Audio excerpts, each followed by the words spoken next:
Hello, everyone, and welcome to episode 128 of the Hammer Territory podcast. I am your host, Brad Rowland, coming to you on a Sunday here it's really holiday week in late December, and I'm joined by my friend Scott Coleman in our normal time slot. Scott, it's almost like an old podcast. What's going on? Hello, Brad. Maybe in old podcast form, we will release this show, and moments later, there will be a transaction as we sit here, as you said, a couple days before Christmas. Still, radio silence. I mean, I was thinking about this earlier. What is the biggest, quote, rumor, unquote, that we've had? Is it that John Morosi said the Braves are kind of interested in bringing back old friend AJ Minter? Is that the rumor so far of the offseason? I don't know, man. It has been very dry in these streets. Yeah, of the rumors that still have some relevance of guys who have not signed yet, that's definitely the leader in the clubhouse. There were a couple of Nathan Eovaldi ties that became irrelevant, those kind of things. But yeah, I think the pickings are pretty slim, but certainly that is one that is out there. AJ is still unsigned as we're recording this podcast, so the dream still lives on. But welcome to the podcast, everybody. Number one, please check out the show and subscribe anywhere you find your podcast. We're part of Foul Territory. Find us anywhere you find podcasts, basically on the audio side and on video. If you want to watch Scott and I or Sean and Steven in video form, we encourage you to do so and like the video as you're watching it on YouTube. Look, there's not a ton of news, but there is one transaction we'll get to. Plus, one member of the roster from last year is not going to be on the roster this year. No surprise necessarily, but old pal Gio Urshela is off the market. He is now a member of the something Athletics. I'm not sure what to even call them. I think right now aren't they just the Athletics? There's no officially they're just the Athletics, but the Sacramento A's, whatever they are. Yeah, I believe that is correct. I believe they're just the Athletics. I don't know if they even bothered with a trademark for Sacramento, but now there's drama about whether or not they're ever even going to play in Vegas. Oakland is basically a no. Who knows, Brad? Maybe they might play in your backyard the way this is going. That is a very ugly situation. But yes, good for Gio Urshela. It sounds like Gio is going to get a chance to be the third baseman for Oakland. And we know that he did a really nice job for this team, especially down the stretch.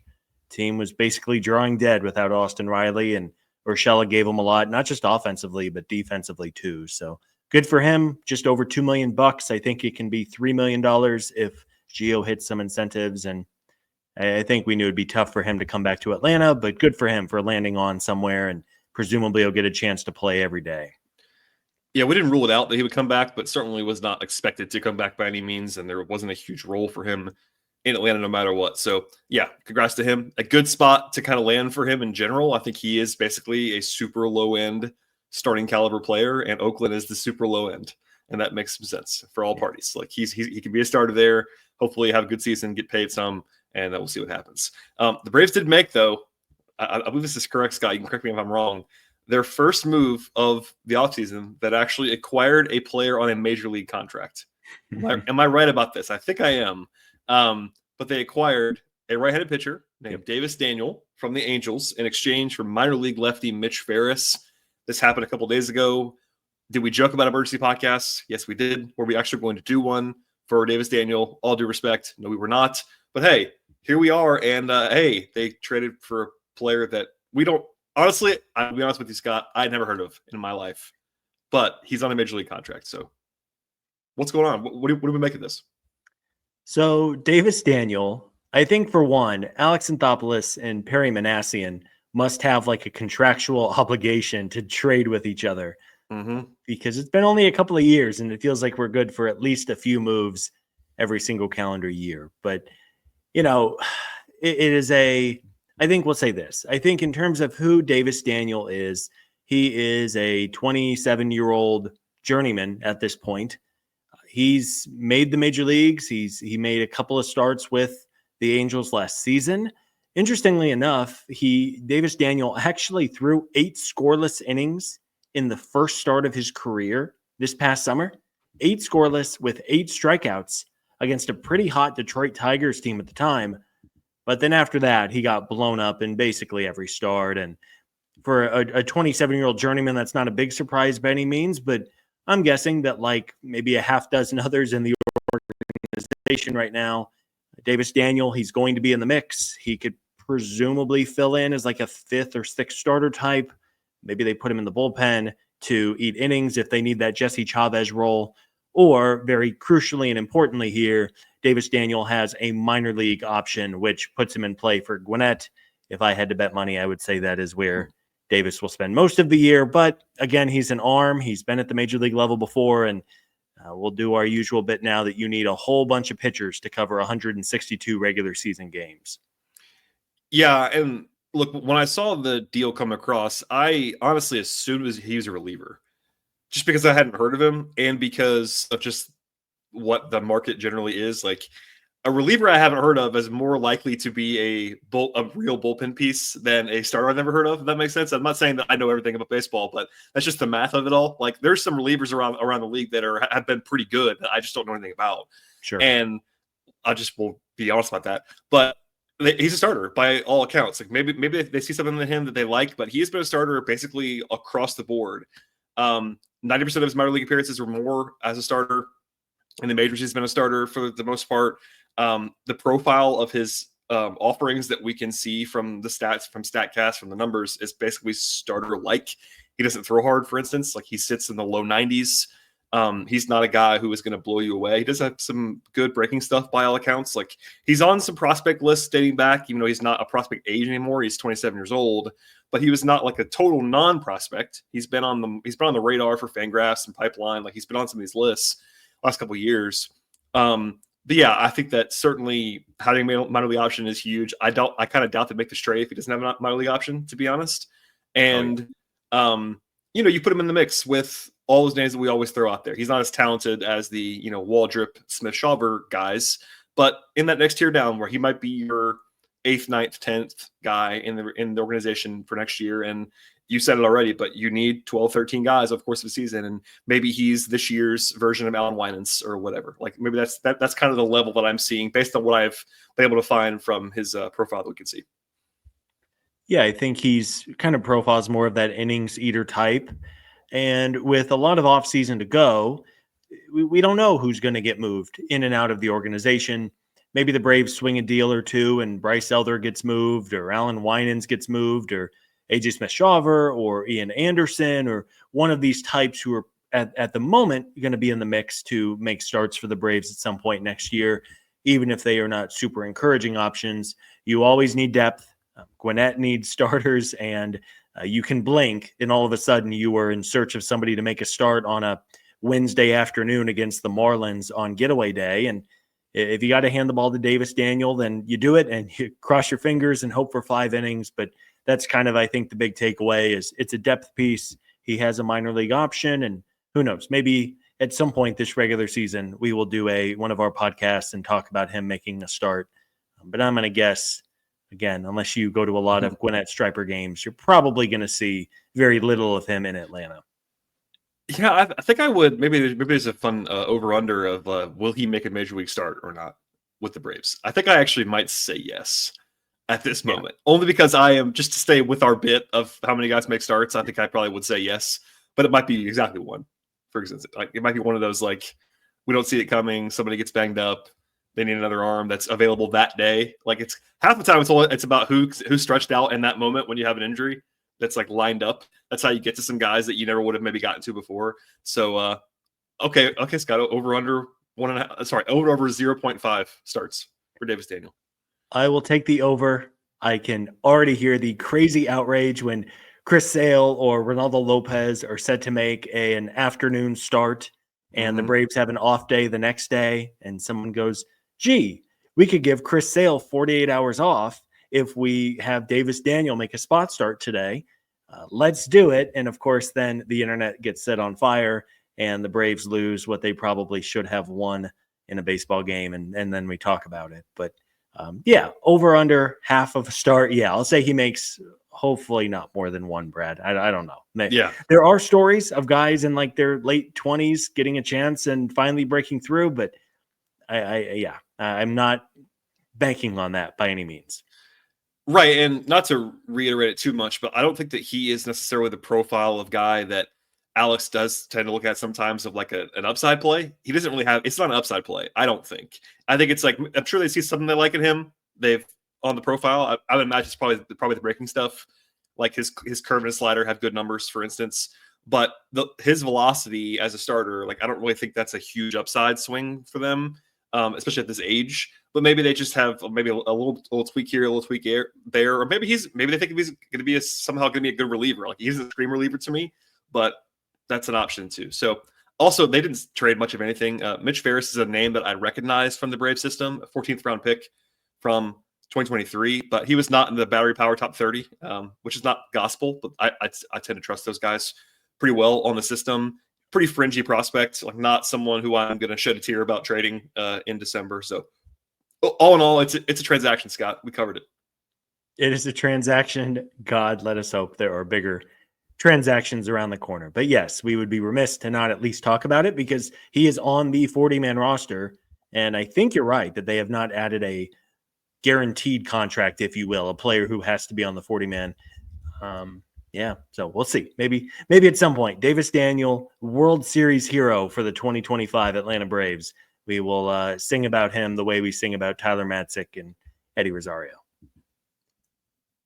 All right, the rest of today's show will be mailbag questions in holiday mailbag style. We are still hoping that this show becomes outdated in the next couple of days, and if that happens, we'll record again.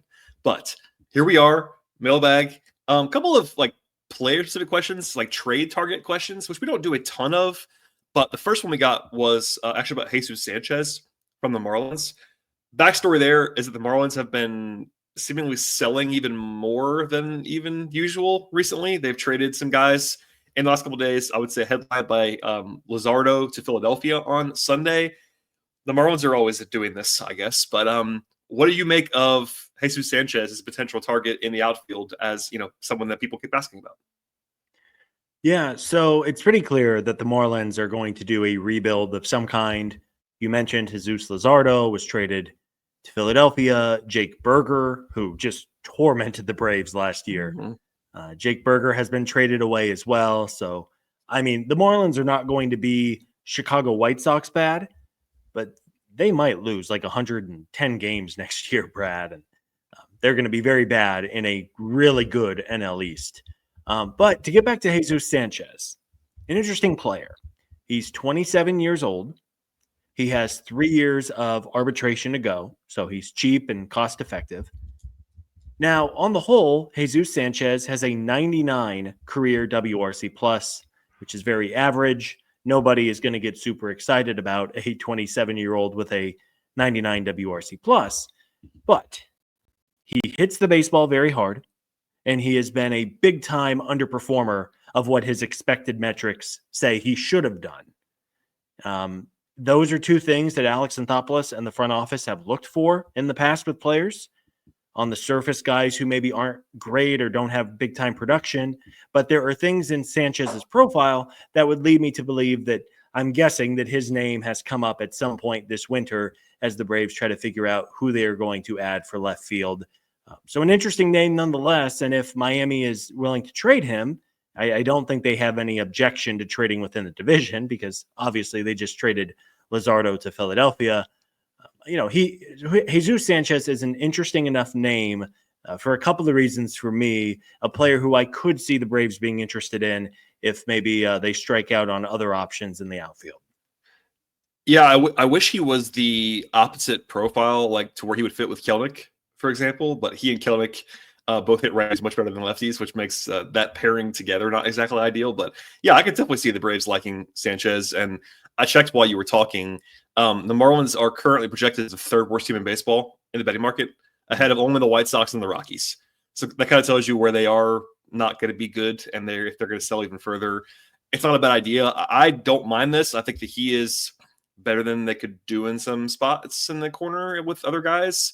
To be clear, we've not heard anything about this as like an actual topic, but a name that I had not super considered. And if the Marlins are going to lean into the void, if you get it cheap enough, why not? You don't want to pay market value, I don't think, for him. Maybe unless they just really love him for some reason. But I think a name to keep in mind. And he's cheap. I mean, not that is going to placate any fans right now that the Braves are, because Scott, the Braves are really, really cheap. Everyone wants to tell us they're really, really cheap.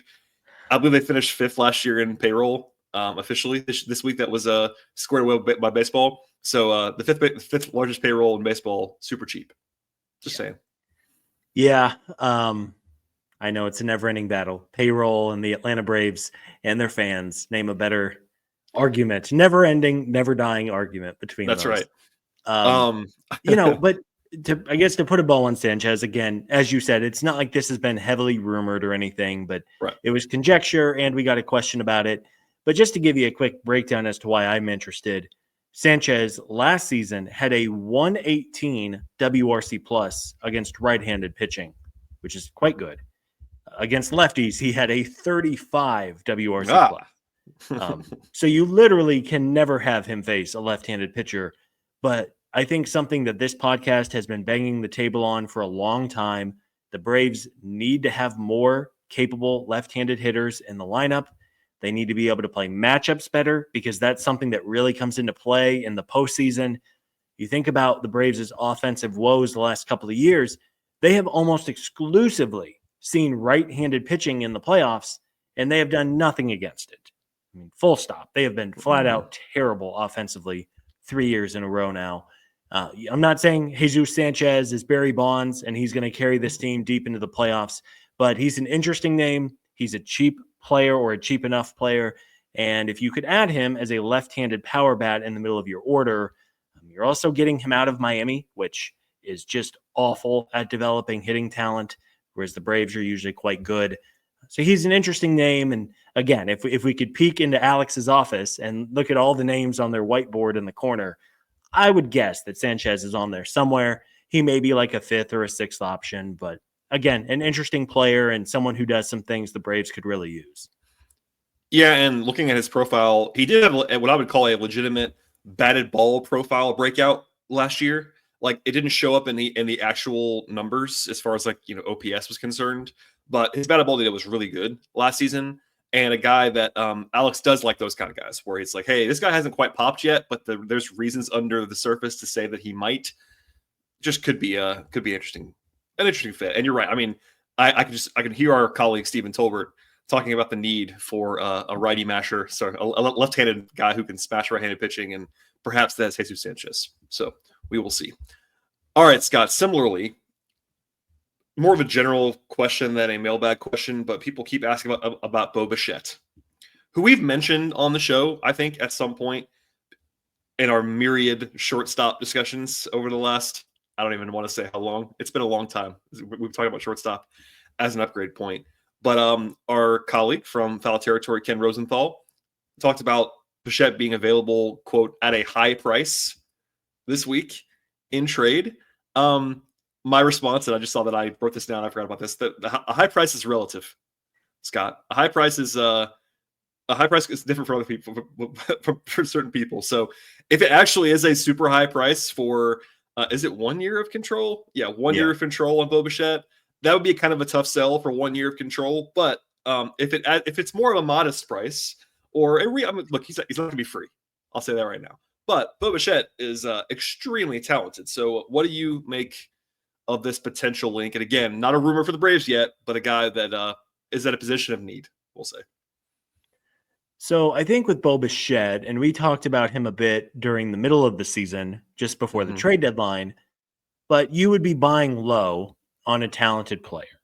And that's really what this would be. Because if the Braves tried to trade for Bo Bichette a year ago, the price would have been astronomical. Oh, well, there wouldn't have been a price. They would have laughed at you probably a year ago. Yeah, true. And there's still a little bit of question over Toronto and like what they're trying to do. They have some talented players on expiring contracts, and they're also like maybe the worst team in the NL East or the AL East right now. So I don't know what Toronto's doing, and they have done very little this winter.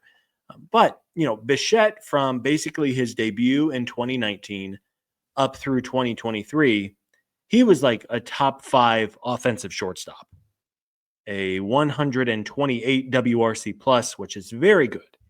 Defensively, there are some questions. He's not very good defensively. I think down the road, Bichette is not going to be a shortstop, and they're going to have to probably move him. But for one more year, I think Bichette could handle short. And lo and behold, the Braves have a need at shortstop. And the reason that Bichette is available is because he was just flat out bad and injured for all of 2024. I think he played in about 80 games, but he was never healthy. I think he hit the injured list multiple times. And even when he was out there, I know I was doing reading during the middle of the season, and a Blue Jays beat writer said, just Bichette does not look like himself.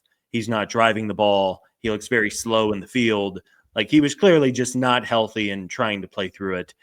So again, no direct rumor on the Braves and Bichette, but an interesting player because frankly, there's only a couple of shortstops who are even presumably available right now who are better than Orlando Arcia.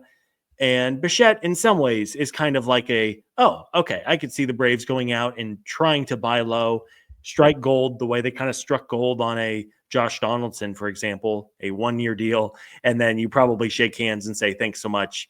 We're not interested beyond 2025. Yeah, I would suppose that's probably the case, especially because of the defense. Like, not only is there the contractual stuff, but I don't think that Alex would cross him off because of the defense for right now, given where they are at shortstop. But long term, I don't think the Braves want a defensive liability at shortstop. I think they want a good or better defender at shortstop. Maybe not, again, I say want, not need, but they might just, at a certain point, if that's the guy you can get, you bite the bullet and you hold on for dear life and surround it. But especially given where Ozzy is at second, not where he used to be, for example, like, you might want a better defender at shortstop. But Bichette's a lot more talented than the options that they have available. And maybe a 1-year thing. But again, that's why you don't want to, there is a limit. It's a tough market because you don't want to overpay for a guy for one season when you think it's going to be one season. Mm-hmm. It's different if it's a player that you might extend or might resign. But if you're going into it saying, all right, this is probably going to be a 1-year rental, you can't pay market price. It's like hard to do that. Now, if you're the Braves and you're trying to win the World Series, it's easier to do that than it is for some teams that may not have that expectation. But it's probably a kind of a narrow band for the Braves to find a deal here. But hey, it's possible, especially if he actually is available. I could see them doing it. And depending on what Toronto wants to do, Bichette is owed $16.5 million next year, which is quite a bit of money. Again, I don't know what Toronto's thinking. They might try to run it back and get destroyed by New York and Baltimore and probably Boston too. But they could sell. And if they do sell, I would be interested to know what the price is on Bichette. As you said a moment ago, you're not giving up big pieces for 1 year of a rental shortstop who's owed legitimate money next year. But if the price is right, I would be in favor of taking a gamble on it. Again, man, a very, very talented player and a really good hitter up until 2023. And I think this past season you can just kind of toss out because of all the injuries. It's just a matter of if Toronto is ready to give up on him and if the Braves are willing to give up whatever it would cost in order to get him. Well, like you said, it's a 26, 27-year-old who had a 5-year window where he had a 128 WRC plus over 5 seasons. That's shortstop. Those guys who can at least fake shortstop. Those guys do not grow on trees. So if he becomes available, yes, you're buying low on him for a reason, all those things, but it is worth circling to be sure. We have one more question before we get out of here on this holiday mailbag focused episode, Scott, and it comes from Cap, who says, right now, would you bet the over or the under on the Braves season win total? And that's a good way of getting into this, Scott, because they're now available. Look, we agree, I think, on this. The Braves roster is probably going to change a little bit between now and opening day. But this gets earlier every year. If you don't know this, sportsbooks put out these projections of win totals earlier and earlier, I would say. And right now, and look, some of this is they're probably baking in a little bit of additions. They're not necessarily saying this is the roster in amber right now. We have to make this. But long story short, the Braves are at 94.5 wins at FanDuel and DraftKings right now, as we're talking. And they're at 93.5 wins at BetMGM. So they're in the low to mid 90s. This is an important thing before I make you guess or project or pick, whatever it is, Scott. The Braves, and people are going to hate that they're negative about the Braves right now. The Braves have the third highest over-under win total in baseball, behind only the Dodgers and the Yankees. So that goes in conjunction with what we've been saying the last couple of weeks of all the projections from the depth charts, the FanGraphs, etc., the Braves, even as constructed right now, are seen as quite good. So anyway, Scott, does that seem right to you? Does it seem too low? Does it seem too high? Over under? Yeah, so if you balance out those lines, projections, it has the Braves at 94 wins. You know, that sounds about like blindly. If I didn't see your notes in the document, I would have guessed like 94, 95 wins. I do think it's worth noting, and you said this a moment ago too, but Vegas is anticipating the Braves adding something. Now, sure, if the Braves shock the world and go out and trade for Corey Seager, like a legitimate all-star tomorrow, it's going to move probably more. But just say the Braves signed a decent starting pitcher, a pretty good left fielder, and a couple relievers, that line is not going to dramatically shift because Vegas is banking in some, I guess, expected upgrades for the roster. But, you know, that feels right to me. I think there was really good news this past week, if folks missed it, that Spencer Strider is anticipating having basically a normal spring training, in his own words. He said as much on the Corey Kluber podcast a couple of days ago. I'd highly recommend listening to that if folks have not already. But Strider feels like he's good to go. There's workout videos of Ronald Acuna Jr. pushing like hundreds of pounds of weights and pressing off on that knee. He looks great. Again, you never want to buy into the offseason hype machine too much.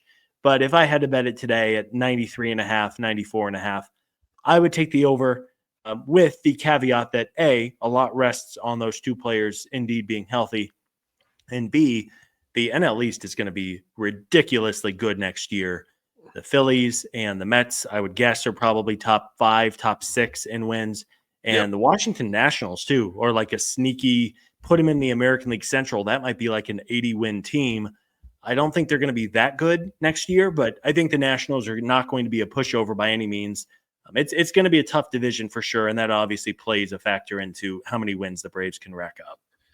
Yeah, the division is pretty tough, and I actually said this, I think, erroneously earlier. The Dodgers are clearly number one. They're like in their own tier in projections right now.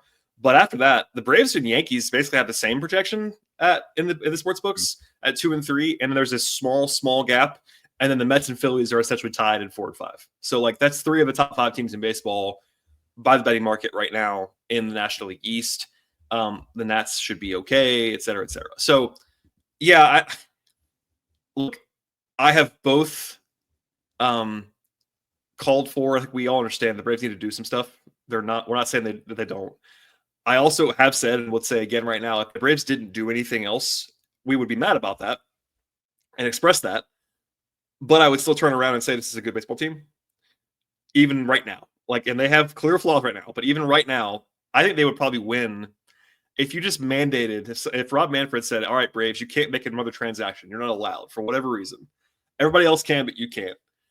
I think you probably go into the season. I picked them for probably a win total in the low 90s with this current roster. Would I go over on 94.5? Probably not with the current roster, but I'd probably pick them in the low 90s, which is not exciting, but that's a division winning total a lot of the time, even with the roster holes. So if you factor in that we believe, and I still think they're going to do some stuff, yeah, I would probably lean over as well. I wouldn't be running to bet this right now, to be honest with you. So if you're listening to us for that, number one, I wouldn't listen to us for that. Number one, in general, but not a gambling expert podcast. But number two, I wouldn't bet that now. I just wouldn't. It's not that appetizing. If this number was 90.5 right now, with what I just said to you, that I would bet this number even at the current team, then yeah, I would like it a lot more. But 94.5, the Braves need to get better for me to like that number. But yeah, it's a reasonable number, and they're just kind of doing the dance right now. Only the Dodgers are anywhere over 94.5 in any market right now. They're, by the way, 103.5. So that's quite a gap. You don't often see a 9-win gap at the top of baseball standings in terms of projections. So they're going to be good again, unfortunately, for all of us. Yeah. And, there's a real claim that the Braves might be the second best roster in the game when it's all said and done. And I know that it may not always feel that way, or I don't know. It's I think when the Braves make a move or 2 or 3, I think the feel and tone around the team is it's going to be a 180. it is. I know people are frustrated. I know anytime I tweet about the Braves, I get a couple people, they're cheap. Alex isn't working. He's on vacation in Cancun. He's Alex working for the Phillies. I'm just like, dear God. The Braves are going to do something. There are still a ton of free agents out there. The trade market is starting to really move. As we recorded, I actually got a notification from Jeff Passan. I thought, oh, baby, this is it. I popped up. I could see the notification Jeff Passan tweeted, and I couldn't see what teams. I'm like, oh, here we go, Brad. We spoke it into existence. Here is the Braves trade, and it's not. It's the Nationals and the Rangers. But the Braves are going to do something. The vibe will be much better at some point. And even if Rob Manfred came down and said, no more moves, Braves, you were under penalty, this would still be a really good team. And obviously, we feel like they're going to add to it in the coming weeks. Yeah, we are aligned there. Two quick things before we sign off this podcast. We will have another show at some point this week. We're actually going to bank it ahead of time and just pray that it holds up, even though it's going to be I would say an evergreen topic, so we're probably safe on that. Number one, Ricky Henderson died this week. Ricky Henderson is an absolute all-time great that is not always treated as one in the collective consciousness, but like an inner circle Hall of Famer, like top 15, 20 player of all time, and a unique guy. So I always want to shout that out. Like, great career. Sad that he passed away, but like legitimately a legend. I was in the baseball reference rabbit hole this week after that happened, remembering, and I was already like pilled on Ricky Henderson being an all-time great, and I'm like, man, even stronger now. By the way, took walks, stolen bases is like his big thing, of course, career leader by a lot, by the way, like by like 400, which is a crazy number. But I just want to shout that out. Not a Braves thing, but a baseball diehards thing. I would say history of baseball, have there been 5 players just more fun to watch over a career than Ricky Henderson? Probably not. Yeah, probably not. So rest in peace, a legend, did so many good things for the baseball game. And yeah, I'm glad you brought that up, Brad. Yeah, led the league in walks 3 times, led the league in on base percentage multiple times. Had how about this? The all-time leader in stolen bases by a lot. And I want to say he had like 7 or 8 seasons with an OPS of like 840 or higher. Like he was legitimately great hitter, and no one remembers that because he was such a good base runner. So yeah, anyway. And that stolen base record never touched, will never be touched. Yeah, and especially with the way baseball's changed. That is one if I could bet on that record not being broken the rest of my lifetime, I would put a large sum of money on it. Yeah, it's not quite the Cy Young win total that will literally never be approached by anyone. That one's the safest record maybe in the history of sports right now is Cy Young's like 500 plus wins or whatever it is. But yeah, Ricky's no one's getting there, I don't think. Second thing, Scott, I did not brief you with this, but it's Christmas week, it's holiday week. I know you're a big NFL guy, fantasy football guy, etc. How is that going to change your Christmas day? There's 2 Christmas Day games. It's a Wednesday. There's NFL. What's going on? What's supposed to happen here? Like, are you going to watch football on Christmas Day? I'm curious. If I want to stay married, that was my follow-up question. Okay, that's good. I will not, to save my marriage, I will not insist on watching NFL on Christmas Day. But yeah, we'll probably have it. You know, we are a presents in the morning family. And then usually the middle of the day is a little open. We'll do some things, and then we'll cook a dinner for Christmas night. But so yeah, I'll probably get some football in middle of the day. But if I told my wife, hey, we got some football to watch on Christmas Day, I might be asking to sleep on your couch a couple nights, Brad. It's kind of a long journey for you to get to my couch, Scott, from where you live. But hey, come on down if you need it at any point. But no, I just was thinking about that because it's a Sunday as we're recording this. There's football in the background behind the screen. I'm not watching it right now. I'm talking to you, but it's on there. And yeah, I have had to cover the NBA for years on Christmas Day. So it's a little bit strange for me because it's like I'm used to it. But like if you're not an NBA person, which I know you're not really a huge person on the NBA, Scott, even though your Kings fandom is legendary in this space. Anyway, I just wanted to ask the question. It's gonna be a little bit weird, and it's Christmas is a Wednesday. It's always a little bit odd with Christmas for me anyway when it's in the middle of the week because the vacation calendar is different, work calendars are different. Now there's football on, presents. I am not married, so I have a little bit more flexibility than you do probably. But anyway, that is that's a podcast, Scott. We'll wrap it up now in the mid-30s in terms of minutes. Anything else to share on the Braves or otherwise? And if not, where can folks who might be finding us for the first time stumble onto your hot takes about the Braves and everything else? Yeah, I just want to wish everybody a very happy holidays, Merry Christmas, Happy New Year, all of those good things. We really do appreciate everybody who has joined us over the last 9 months since we relaunched on the show. And of course, listeners who went back to even the Talking Chop podcast days. Yeah. You guys and gals are the real heroes. But yes, we will hopefully be back soon with a transaction pod. If not, we will for sure have at least one show in the middle of the week to help bridge the gap. I'm sure folks will be busy traveling and all of that good stuff. But again, happy holidays to everyone. And I am at Scott Coleman at 55 on the social media machine if you want to follow along there. Follow Scott, follow the show at Hammer Territory across most social platforms, not TikTok just yet, but everything else should be there, basically. I'm at BT Rowland if you want to read a lot about basketball right now in the middle of basketball season, but I do have some Brave stuff too on that platform. And please, please, please subscribe to the podcast. I would echo what Scott said. Happy holidays, Merry Christmas, whatever you celebrate.